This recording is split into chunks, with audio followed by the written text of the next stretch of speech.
Jésus-Christ m'aime beaucoup. Et moi aussi, j'aime beaucoup le Seigneur Jésus-Christ de Nazareth. Le Seigneur Jésus-Christ de Nazareth m'a dit, si tu m'aimes, paie mes brebis. Bien-aimé, c'est ce que je suis en train de faire. Alors, j'ai commencé toute une série de prédications, d'évangiles, d'épîtres que j'ai intitulé « Pourquoi je dois rester chrétien convaincu? Pourquoi je dois rester chrétien pratiquant? Pourquoi je dois rester un vrai chrétien? Pourquoi je ne dois ni dévier à droite ni à gauche de la chrétienté? Et pourquoi je ne dois pas me laisser séduire par les chants de sirènes des autres religions et autres choses occultes pour sortir du christianisme? Alors là, c'est le dernier épisode de tout cet épître qui parle de pourquoi je dois rester chrétien convaincu, chrétien pratiquant, un vrai chrétien en Christ, un chrétien non touriste, mais un chrétien qui agit, qui impacte le monde et ses destinées. Voilà. Et ça fera en tout 7 épisodes, 7 épîtres en quelque sorte. Comme argumentation, on peut dire beaucoup plus, mais je préfère m'arrêter là parce que j'ai à peu près dit l'essentiel là-dedans. Alors, c'est le dernier. 36, argument 36. Qui peut survivre 3 jours et 3 nuits dans le ventre d'une baleine? Qui peut? Une personne absorbée par une baleine ne peut pas survivre 3 jours et 3 nuits dans le ventre d'une baleine. Si cela est possible, c'est un miracle. Et ce miracle-là, c'est par la grâce de Dieu, parce que c'est comme ça qu'il a plu à Dieu de faire à Jonas. La réponse est que personne ne peut survivre 3 jours, 3 nuits dans le ventre d'une baleine, sauf celui ou celle à qui Dieu a donné de survivre à une telle épreuve. Oui, en Dieu, nous devons savoir que la déposition de plusieurs témoins importe beaucoup. Vous voyez, c'est un pilier important de la foi et de la chrétienté. Pour qu'un témoignage, pour qu'une parole soit reconnue comme évidente, vraie, il faut au moins la déposition de 2 ou 3 témoins au minimum. Ce qui fait que quand déjà il y a plusieurs témoins sur quelque chose, cette chose est reconnue déjà comme véridique. Et le problème est là, c'est que le christianisme entre pleinement dans ce quorum-là de personnes nécessaires pour établir cette religion comme étant une religion authentique, pour établir les faits du christianisme comme étant des vérités indiscutables ou indiscutables. Et le problème, il est là. C'est pourquoi il y a des gens de d'autres religions qui s'acharnent à dire qu'il est bien écrit noir sur blanc que quand on a frappé le berger, les brebis se sont dispersées. Et que comme les brebis se sont dispersées, qu'est-ce qui s'est passé? Il s'est passé que les apôtres n'étaient pas témoins de la mort de Jésus-Christ parce qu'ils avaient tous fui, d'après ces gens de mauvaise langue. Pourtant, ce sont des personnes qui sont capables de vous réciter la Bible, bien qu'ils ne soient pas, ou dans la religion chrétienne de A à Z. Mais quel est leur objectif? Leur objectif, c'est de trier des parties dans la Bible sans prendre en compte tout ce qui est écrit dans la Bible concernant la mort du Seigneur Jésus-Christ dans le but de séduire les gens. Ce sont des manières de faire diaboliques. Ce sont des manières de faire démoniaques, en réalité. Sataniques, obscures, ténébreuses, occultes. Une personne qui se comporte comme ça sait très bien ce qu'elle fait. Voilà ce qu'ils disent, ces gens-là. Ils disent donc les apôtres avaient fui, et pourtant nous savons très bien que l'apôtre Jean était là, jusqu'à ce que le Seigneur Jésus lui a dit, « Fils, voici ta mère, mère, voici ton fils. » Nous savons que Pierre aussi était là, et qu'il suivait l'affaire de près. de telle façon que, comme le Seigneur a prévu qu'il allait le renier, il l'a renié avant que le coq ne chante 3 fois. Est-ce que vous voyez? Donc, les apôtres étaient là. Thomas était là aussi. C'est pourquoi il dit, tant que lui n'a pas vu les meurtrissures du Seigneur, il est parti où il a été cloué, ou clouté, perforé avec des clous. Il ne va pas croire. Mais tout ça, ces personnes occultent ces vérités. Et disent quoi simplement? Disent, le Seigneur Jésus-Christ, ses apôtres qui ont dit qu'il est ressuscité, ils avaient tous fui lorsqu'il a été arrêté. Donc, ils ne savent même pas si c'est le vrai Jésus-Christ qui a été crucifié ou le faux. Parce qu'eux, ils disent que Dieu est tellement lâche, une poule mouillée, que Dieu a remplacé Jésus-Christ par quelqu'un d'autre, parce que Dieu n'est pas tout puissant pour faire mourir quelqu'un à la croix et le ressusciter, le faire ressusciter, alors qu'il en a déjà ressuscité plusieurs personnes qui n'avaient même pas de lien direct avec lui. Vous voyez comment les gens sont mauvais? C'est pourquoi il faut rechercher la connaissance, il faut vous instruire, pour ne pas vous faire séduire par ce genre de personnes, ce genre de charlatans. Est-ce que vous comprenez ce que je suis en train de vous expliquer, bien-aimés dans le Seigneur? Cela est dans votre intérêt. Sinon, vous serez comme des balles emportées par tout vent de doctrine. Et à la fin, le Seigneur vous dira, arrière de moi, vous qui commettez l'iniquité, je ne vous connais pas. Le diable travaille dur pour faire croire aux gens que Jésus n'est pas mort. Si on veut maintenir que Jésus est le Fils de Dieu, dire que Jésus n'est pas mort annule tout ce que nous sommes en train de raconter.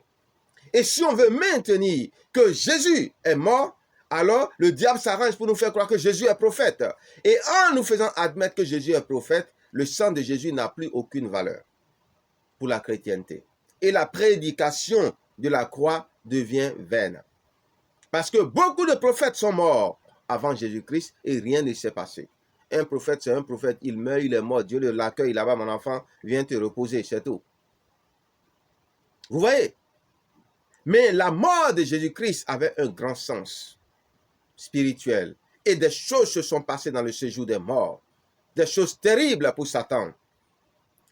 Mais pourquoi, alors que Jésus règne, et que son règne va d'éternité en éternité, Satan veut tout faire pour faire croire aux chrétiens que soit Jésus est prophète, que soit Jésus n'est pas mort et qu'il a été remplacé par quelqu'un d'autre. Réfléchissez et vous allez comprendre. Si Jésus est prophète, tous les prophètes s'équivalent. Et si un prophète est mort, c'est un non-événement. Si Jésus n'est pas prophète et qu'il est réellement le Fils de Dieu et qu'on l'admet, alors Jésus n'est pas mort, il a été remplacé par quelqu'un d'autre. Et là encore, comme ce n'est pas Jésus qui est mort, le sang qui a été versé n'a aucune valeur. C'est pourquoi Satan s'acharne en utilisant ces mignons garçons qui se font passer pour des prédicateurs tantôt dans une autre religion ou une autre, ou même qui se font passer pour des chrétiens, dans le but de tout faire pour nous faire croire que Jésus est un prophète et qu'eux sont les prophètes qui se substituent à Jésus et qui succèdent à Jésus-Christ. Et dans ce cas, Jésus-Christ n'a plus aucune valeur. Tout son sacrifice est nul, zéro non avenu. N'a aucun sens. Parce que beaucoup de prophètes sont morts avant lui, rien ne s'est passé. Depuis Abel, le sang des prophètes est en train de crier devant l'Éternel, vengeance. Rien ne se passe. Et quand maintenant, Jésus est reconnu comme Fils de Dieu, mais n'étant pas mort parce que remplacé par quelqu'un d'autre à la croix, parce qu'il est tellement lâche qu'il a fui le châtiment ou la coupe de la mort, alors le sang qui est versé, comme ce n'est pas le sang de Jésus, toutes les autres paroles derrière, c'est de la poudre aux yeux. On reconnaît Jésus comme prophète, on reconnaît Jésus comme un messager de Dieu, on reconnaît Jésus comme étant né de façon miraculeuse, on reconnaît Jésus comme étant quelqu'un ayant fait de grands miracles par la puissance de Dieu. Tout ça, c'est de la poudre aux yeux, ça n'a aucune valeur devant Dieu. C'est pourquoi, quand Jésus parlait du miracle de Jonas, il n'a même pas fait référence à tous ces miracles-là, parce que ce n'est pas important, et ce n'est pas le plus important. Mais le plus important, c'est la mort de Jésus-Christ sur la croix. Le plus important, c'est le statut avec lequel Jésus a opéré sur cette terre. Le statut de fils de Dieu. lui-même égal de Dieu, qui n'a point regardé son égalité d'avec Dieu, mais qui s'est humilié jusqu'à la mort, et qui est ressuscité 3 jours après la mort. Après le témoignage des Romains qu'il est bel et bien mort parce qu'ils lui ont perforé le côté du cœur, pour ne même pas qu'il simule, vu combien il était dangereux. C'est ces 2 piliers importants-là. C'est ça que toutes les religions du monde cherchent à détruire, parce que Satan est derrière. Si Satan n'est pas derrière quelque chose, ces 2 piliers ne peuvent pas toucher. S'il y a quelqu'un qui touche à ces 2 piliers, sachez que Satan est derrière. Mais que la personne peut-être même peut ignorer que Satan est derrière, mais elle fait le jeu de Satan. Parce que ce sont ces 2 piliers-là qui sont la puissance du christianisme. Par le témoignage des saints et le sang de l'agneau, ils ont vaincu le mal. C'est par le témoignage des saints et le sang de l'agneau qu'ils ont vaincu le mal. Vous voyez, si on dit que les apôtres avaient tous fui et qu'ils n'étaient pas présents, qu'ils n'ont même pas suivi de loin pour s'assurer au moins que c'est Jésus-Christ, donc ils ne savent pas de quoi ils parlent, le témoignage des saints est annulé. Ce qui est faux parce qu'ils étaient là, même s'ils suivaient la scène à distance respectable. Et maintenant, quand on dit que c'est pas Jésus-Christ qui est mort et que c'est quelqu'un d'autre qui l'a remplacé, Dieu est là, il n'est pas tout puissant, c'est un usurpateur, un hypocrite. Et tout ça là, ça annule aussi la valeur du sang, alors que c'est par le sang de l'agneau et le témoignage des saints que le mal est vaincu. Le mal veut nous faire croire qu'il n'est pas vaincu, qu'il est encore puissant. Pourquoi? En cherchant à détruire le témoignage des saints et à détruire la valeur que nous donnons au sang de Jésus, même si cette valeur est là parce que Jésus règne. Mais nous, dans notre vie, parce que nous ne croyons pas, nous serons regardés comme iniques devant le Seigneur Jésus-Christ, nous qui disons Seigneur, Seigneur. C'est pour cela que nous devons faire très attention à cela. Si quelqu'un vous dit que Jésus-Christ est prophète, quittez à côté de lui en même temps et dites c'est le Fils de Dieu. Vous n'êtes même pas compétent pour parler parce que vous n'avez pas le Saint-Esprit. Dégagez. Quelqu'un dit que Jésus-Christ est prophète, dites, monsieur, dégage, tu n'as pas le Saint-Esprit. Si tu es un chrétien, tu es un loup ravisseur déguisé en agneau. Donc arrête, rends le tablier et arrête de nous distraire. Si quelqu'un dit que Jésus n'est pas mort, qu'il a été remplacé, mais si en même temps ils disent les deux, qu'il n'est pas mort, qu'il a été remplacé et qu'il est en même temps prophète, pour eux ça veut dire même que c'est eux qui ont rapporté la palme d'or des œuvres démoniaques. Ils ont tout détruit. J'espère que Satan va les récompenser au moins pour ça. Alors, Jonas est le seul nom d'homme ayant survécu à une telle épreuve qui consiste à rester 3 jours et 3 nuits dans le ventre de la baleine. Même ceux qui sont dans le coma respirent. C'est pourquoi l'histoire de Jonas et son séjour dans le ventre de la baleine est un grand miracle. Le miracle de Jonas est l'homme des miracles du Seigneur Jésus-Christ de Nazareth. Les miracles des prophètes avant Jésus-Christ sont l'homme des miracles de Dieu le Père en Christ. On se couchait sur des gens pour leur communiquer la vie parce que on ne donne que ce qu'on a en vérité. Si tu as un démon, tu communiques ton démon par imposition des mains. Aussi, si tu as le Saint-Esprit, tu communiques le Saint-Esprit. Si tu as la vie, tu communiques la vie. C'est un principe spirituel. C'est pourquoi faites attention à ceux qui vous imposent les mains. Assurez-vous que ce sont des vrais qui n'ont pas de problèmes spirituels eux-mêmes. Sinon, si vous imposent les mains, ils vont vous communiquer les démons.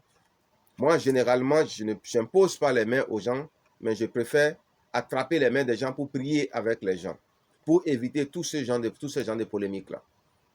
Parce que la distance n'est pas une barrière pour Dieu, ou je prie à distance pour les gens.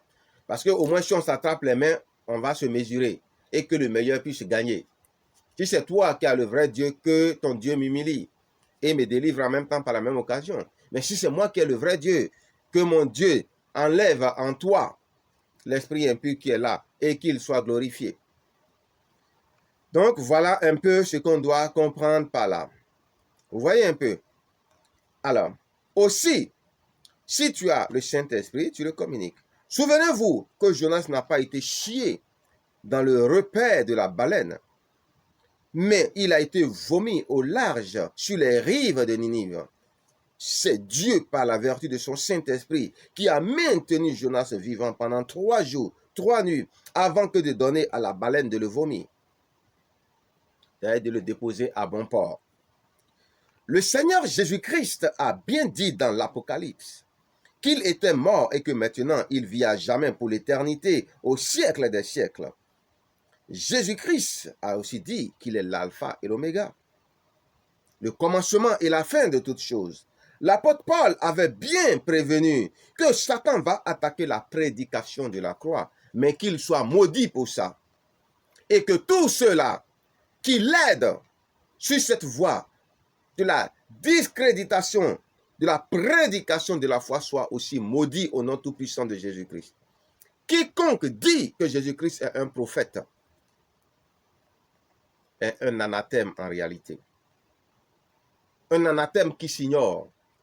Parce que ce qu'il est en train de dire, il n'a aucune idée de l'impact de ce qu'il est en train de dire. Il n'a même pas compris qu'il est en train de détruire la prédication de la croix.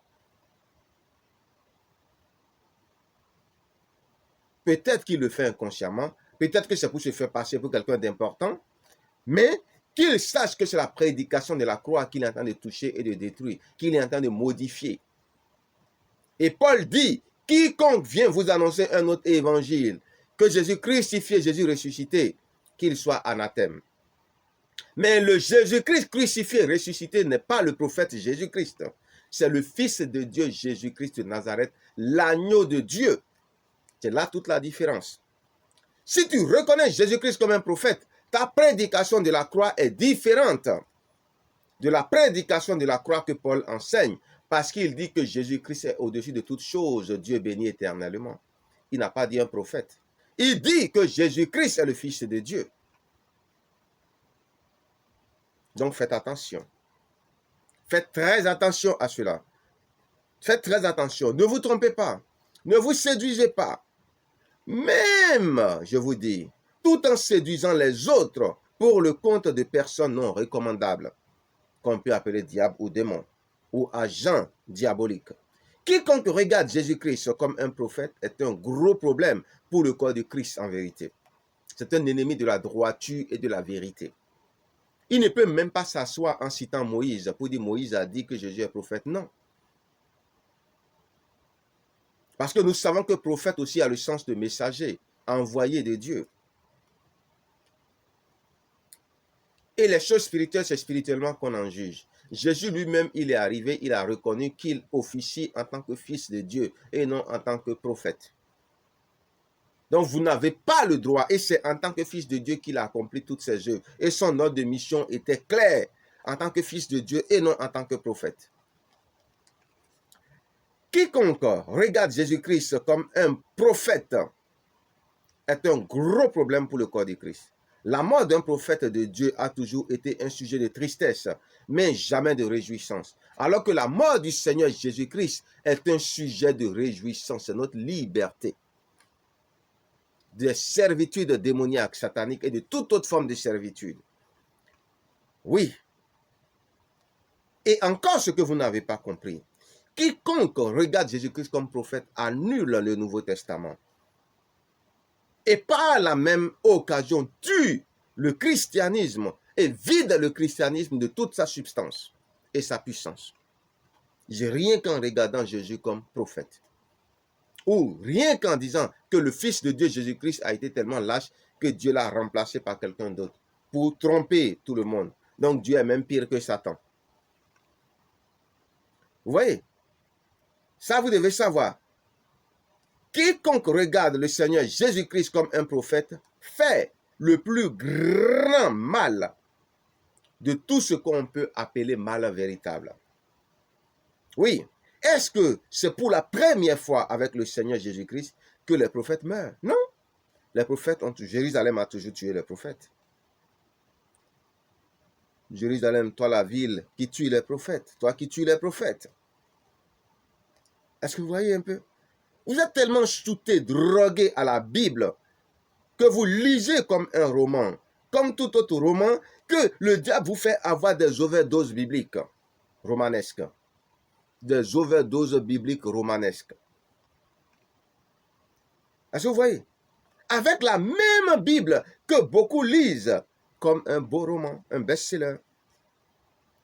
C'est quand, je dis bien, c'est quand on est un grand enfant du monde, justement, parce qu'il y a une différence entre grand enfant du monde et grand enfant de Dieu. Qui dit grand enfant de Dieu dit grand enfant du monde. Qui dit grand enfant du monde dit grand enfant de Dieu. C'est des personnes que le diable utilise tantôt d'une manière, tantôt d'une autre, pour vider la chrétienté de sa substance en se faisant passer pour de vrais et de grands chrétiens, qu'on appelle des grands enfants du monde. Vous voyez? Donc, il faut faire attention à ça aussi. Mais les grands enfants de Dieu, ce sont les grands ministres, les états généraux de Dieu, les grands prophètes, les grands serviteurs de Dieu, les grands apôtres, ainsi de suite. Donc, faites très attention à cela. On peut être un grand enfant du monde sans être un grand enfant de Dieu. On peut être un grand enfant de Dieu et en même temps un grand enfant du monde. Vous voyez? Mais généralement, ceux qui tombent dans ce piège-là, ce sont les grands enfants du monde. Ils impactent, c'est-à-dire ils rassemblent beaucoup de monde autour d'eux, mais le problème, c'est que tout ce qu'ils disent ne coïncide vraiment pas avec l'essence même du christianisme. Est-ce que vous voyez un peu, bien-aimé? Jean-Baptiste est le plus grand des enfants du monde, à la seule différence que lui, au moins, il était prophète. Et quand Jésus parlait de lui en tant que grand enfant du monde, il ne parlait pas de son statut en tant que prophète, mais il parlait de son statut en tant que personne qui a le plus impacté, personne qui est reconnue par Dieu comme étant le plus grand de tout ce que l'homme peut accoucher. C'est comme ça qu'il y a des femmes aussi qui accouchent des enfants qui sont très charismatiques, qui sont vraiment très importants dans le monde, qui impactent le monde tantôt d'une manière, tantôt d'une autre. Les grands hommes du monde, qu'on appelle aussi les grands enfants du monde, mais qui ne sont forcément pas des vrais chrétiens ou des chrétiens. Est-ce que vous voyez un peu? Donc, qu'est-ce que je dis? Il y a des grands enfants de Dieu et des grands enfants du monde. C'est l'auteur de la Bible, l'inspirateur de la Bible, la source de la Bible judéo-chrétienne qui compte, c'est-à-dire le Saint-Esprit. Dieu le Père, Esprit Saint. C'est-à-dire que c'est lui seul qui est en principe l'autorité. D'autres veulent que ce soit la Bible qui soit autorité. Mais la Bible est un livre inspiré par Dieu, un recueil de paroles inspirées par Dieu, mais la Bible ne peut pas faire autorité. Pourquoi? Parce que la Bible lue comme ça, non seulement elle n'apporte pas la vie, vous sondez les Écritures croyant trouver en elle la vie, mais pire, elle peut encore induire en erreur si on ne fait pas une bonne interprétation des Écritures. Mais le Saint-Esprit, lui, qui fait autorité, il vous donnera la révélation qui vous permettra de bien comprendre ce qui est écrit dans la Bible parce que cela vient de lui. Et c'est lui qui actualise la base de données de la Bible avec les révélations. Est-ce que vous voyez un peu? Et sachez que Dieu continue toujours de faire des révélations et il continuera de les faire jusqu'à la fin des temps. Jérusalem, vous qui tuez les prophètes, le sang d'Abel jusqu'à tous les prophètes et apôtres, crie vengeance au nom de Jésus-Christ. Israël est expert dans l'art de tuer les prophètes de son temps. Je ne parle pas de l'Israël actuel. Pourtant, Dieu n'a jamais rien révélé sur les bonnes conséquences de la mort des prophètes. Jérusalem est spécialisée dans la mort des prophètes du Très-Haut. La mort de ces nombreux prophètes de Dieu n'a jamais entraîné la révélation du mystère de la mort d'un quelconque prophète, si ce n'est celle de Jean le Baptiste, qui devait mourir pour céder la place à Jésus-Christ. Jean-Baptiste devait diminuer. Jean-Baptiste devait diminuer pour que Jésus croisse. Si Jésus-Christ était prophète, sa mort serait inutile, sans effet, sans conséquences spécifiques pour la foi. Si Jésus-Christ était mort comme prophète, sa mort n'allait servir à rien du tout pour nous. Croyez-vous que c'est pour zéro que Satan travaille à nous faire accepter que Jésus-Christ a œuvré sur la terre des hommes en tant que prophète, même s'il dit qu'il est le Nazaréen Dieu Tout-Puissant? C'est parce que toute l'œuvre qu'ont accomplie C'est-à-dire que c'est parce que justement toute l'œuvre que Jésus-Christ a accomplie en tant que Fils de Dieu est parsemée justement d'un grand sens spirituel, d'un grand pouvoir spirituel et d'une grande valeur spirituelle. Jésus-Christ est le propriétaire de l'Église et non un membre de l'Église ou un ministre de l'Église. Jésus-Christ est le consommateur de la foi des chrétiens, de l'Église qui est son corps. Mais dites-moi, comment on peut être en même temps la tête et une partie de son corps? Jésus-Christ est la tête de son corps et dans son corps, il y a les ministères, les chrétiens. Et maintenant, on vous dit que Jésus-Christ a opéré comme un membre de son corps, c'est-à-dire un prophète, alors qu'il est la tête de l'Église. Il y a quelque chose qui ne va pas. Quelque chose ne va pas. Jésus le Seigneur est la tête de son corps. Que sont tous les chrétiens? Ces foutaises, de la comédie, la plaisanterie de mauvais goût, une moquerie qui n'a pas de nom, que de croire qu'un membre du corps est l'égal de Jésus-Christ, la tête de son corps. Des gens cherchent à minimiser les témoignages des saints à tort. Le diable est vaincu par le témoignage des saints et le sang de l'agneau. Ce sont ces deux éléments capitaux que le diable, le mal en question, cherche à démolir par agents conscients ou stupides interposés, parce qu'inconscients qu'ils sont au service du diable malgré eux. Leur fausse assurance dans leur doctrine en est le témoignage de leurs connexions occultes, obscures, ténébreuses, maléfiques, sataniques, démoniaques. Et pire, quand ils vous parlent de quelconque signe qui montre qu'ils sont importants dans le Seigneur. Dieu n'a pas besoin de tout ça. C'est le diable qui fait toutes ces choses juste pour vraiment booster, shooter les gens à l'hérésie et à l'erreur pour leur faire croire justement qu'ils sont sur le vrai dans l'erreur dans laquelle il les a induites. Ce sont même des signes de manipulation en réalité. Comme quand Jésus-Christ naissait, il y avait l'étoile du berger. Alors le diable copie et fait aussi quelques signes pour montrer que oui, la naissance de telle personne était miraculeuse, était spécifique. Mais regardez ce que ces gens racontent et vous allez comprendre que ce sont des photocopies des simulacres de signes du Seigneur Jésus-Christ. Est-ce que vous voyez un peu? Argument 37. Nier le sang de Jésus-Christ, c'est nier la nouvelle alliance. Pourquoi? Parce que pour qu'une alliance soit éternelle, il faut un sang éternel. Le sang des boucs et des agneaux est insuffisant pour sceller une alliance éternelle. Le sang de Dieu béni de toute éternité est le seul capable et apte à sceller une alliance nouvelle, selon le principe de la prêtrise de Melchizedek. Le sang de Jésus-Christ, le Saint d'Israël, le sang agréable de bonne odeur, le sang 3 fois saint, reçu comme un parfum agréable de bonne odeur devant Dieu le Père des esprits, est la clé du scellement de la nouvelle alliance éternelle, cette fois-ci, perpétuelle, vraiment. Quand on scelle une alliance, il faut du sang pour tout finaliser. Le sang de Jésus-Christ scelle la dernière alliance éternelle, perpétuelle à la gloire de Dieu le Père. Le diable veut saboter les avantages chrétiens du sang de Jésus versé pour sceller la nouvelle alliance. En discréditant le sang de Jésus-Christ, le diable et ses agents veulent affaiblir le sang du Christ pour affaiblir le corps du Christ et surtout les serviteurs de Dieu, les grands enfants de Dieu. Oui, Jésus-Christ règne déjà, peu importe ce que Satan et le monde peut croire. Dieu est au contrôle pour les siècles des siècles au nom de Jésus-Christ. On attaque le sang de Jésus-Christ pour tuer la foi de personnes faibles, pour amplifier le doute dans le christianisme, c'est tout.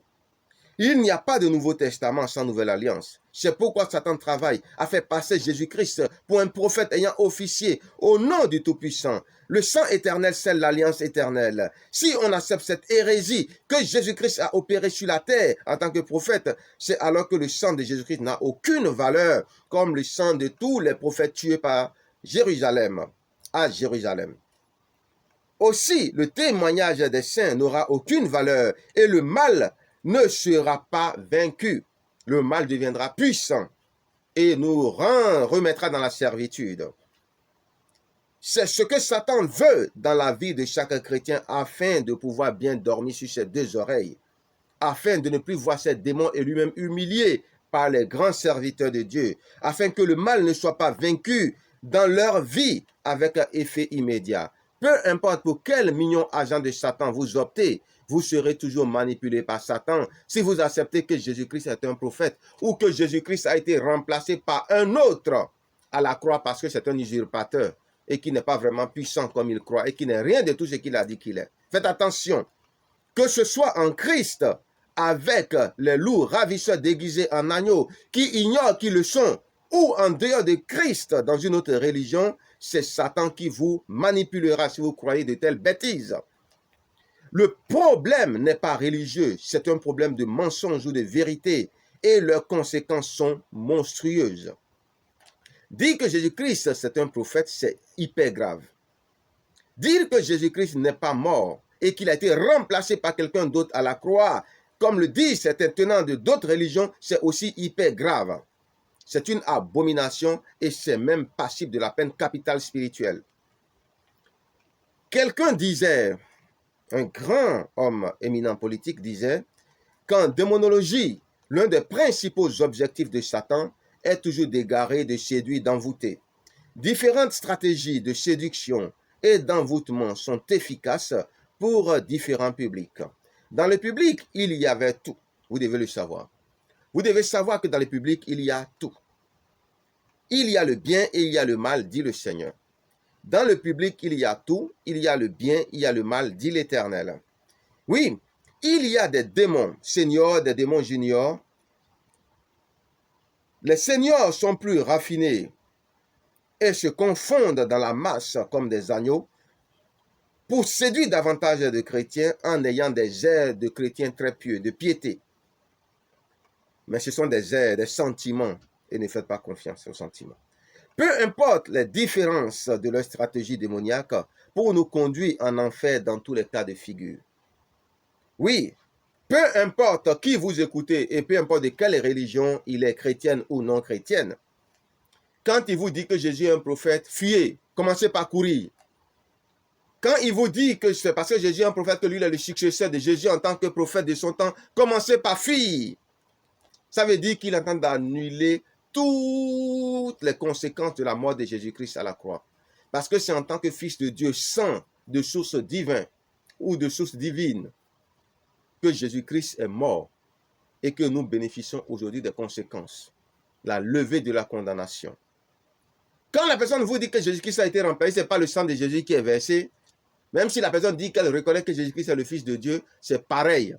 Ça devait être Jésus-Christ, le Fils de Dieu, qui a officié en tant que Fils de Dieu, lui-même Dieu égal de Dieu, qui est Jésus-Christ qui est mort. Il faut que ces deux conditions soient pour valider la prédication de la croix. Jésus-Christ, Fils de Dieu et non prophète. Jésus-Christ mort et non quelqu'un d'autre à sa place pour valider tout le contenu de la prédication de la croix. Donc, il faut être ignorant et se dire chrétien et ne pas reconnaître Jésus-Christ ayant officié comme fils de Dieu et dit qu'il est un prophète. Est-ce que vous me suivez? Donc, l'Éternel a dit, il y a des démons un peu partout qui surveillent tout le monde. Et ces démons, leur objectif, c'est de faire en sorte que vous n'ayez jamais la paix. Mais vous aussi, vous devez savoir qu'aussi longtemps que vous êtes en vie, vous ne devez jamais arrêter de vous battre, vous ne devez jamais signer forfait. Parce que vous êtes au moins accompagné de l'Esprit de l'Éternel. Et c'est pour ça que l'Éternel vous dédie d'avance ses victoires. Mais c'est à vous maintenant qu'il appartient de les prendre. Sinon, c'est tant pis pour vous. Si vous pensez que vous pouvez négocier avec un démon ou le diable, et qu'en lui foutant la paix, il va vous foutre la paix, vous vous foutez le doigt dans l'œil et il va les crever pour vous. Et quand il va finir de les crever, il va vous tuer en plus. Donc faites très attention. Il y a des démons seniors, des démons juniors. Les seniors sont plus raffinés et se confondent dans la masse. Tous les démons séduisent en donnant de faux espoirs, peu importe les différences entre les démons et les stratégies que les démons utilisent pour faire croire que d'autres sont mieux que d'autres, pour nous conduire en enfer dans tous les cas, sous le règne de Satan. Donc écoutez bien les chants de sirène et faites attention à ces deux choses dont j'ai parlé. Jésus-Christ, prophète, fuyez. Jésus-Christ n'est pas mort, il a été remplacé, fuyez. Même si la personne vous dit qu'elle est chrétienne, fuyez. Jésus-Christ, fils de Dieu, ça va. Quelle est la suite? Jésus-Christ est mort. Voilà, là, on peut continuer par causer. Tu sais de quoi tu parles. Jésus-Christ n'est pas mort, il a été remplacé. Fuyez. Et ne demandez même pas votre reste. Est-ce que vous avez compris?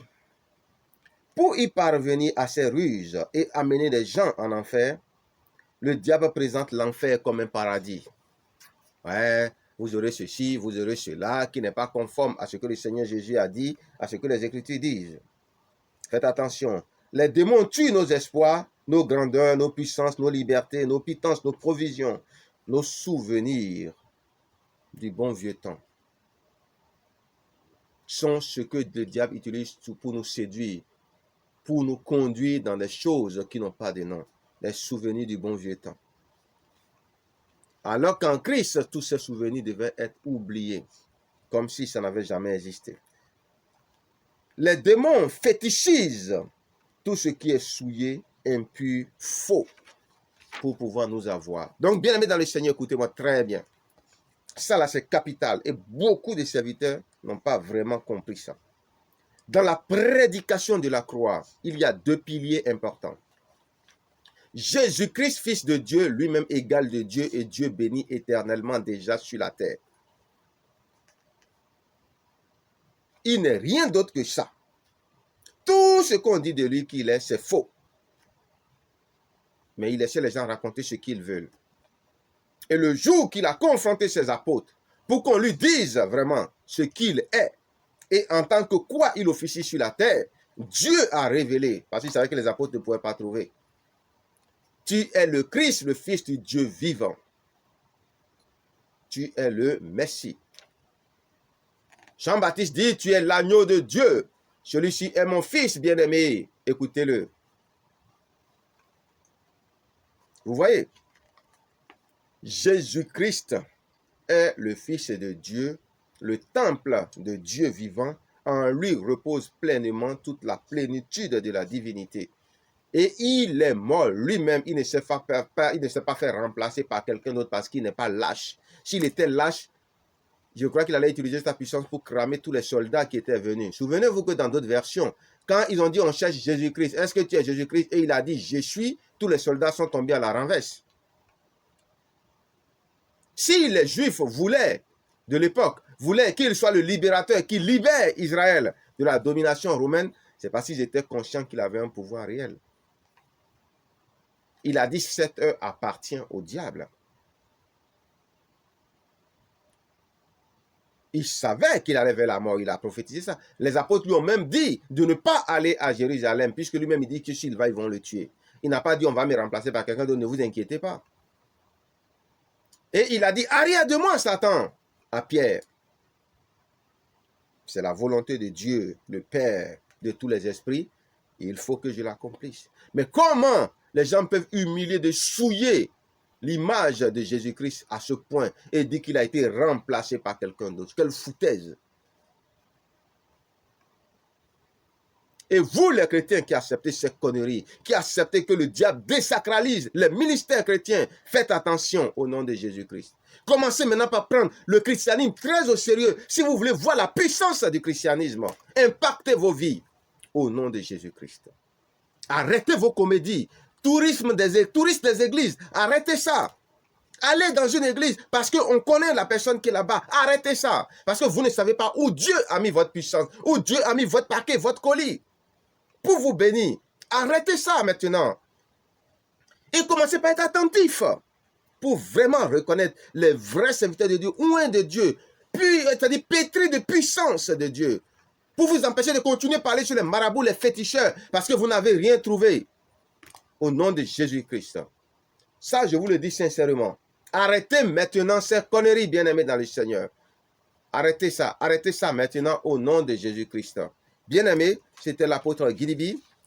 C'est la fin de ma démonstration sur pourquoi nous devons rester chrétiens, sur pourquoi je reste demain chrétien engagé pour impacter mes destinées et pourquoi même la grue ne pourra pas m'enlever du christianisme au nom tout-puissant de Jésus. Et qu'il en soit de même pour vous, que la grue ne puisse pas vous enlever du christianisme et ne renoncez jamais à votre foi en Jésus-Christ.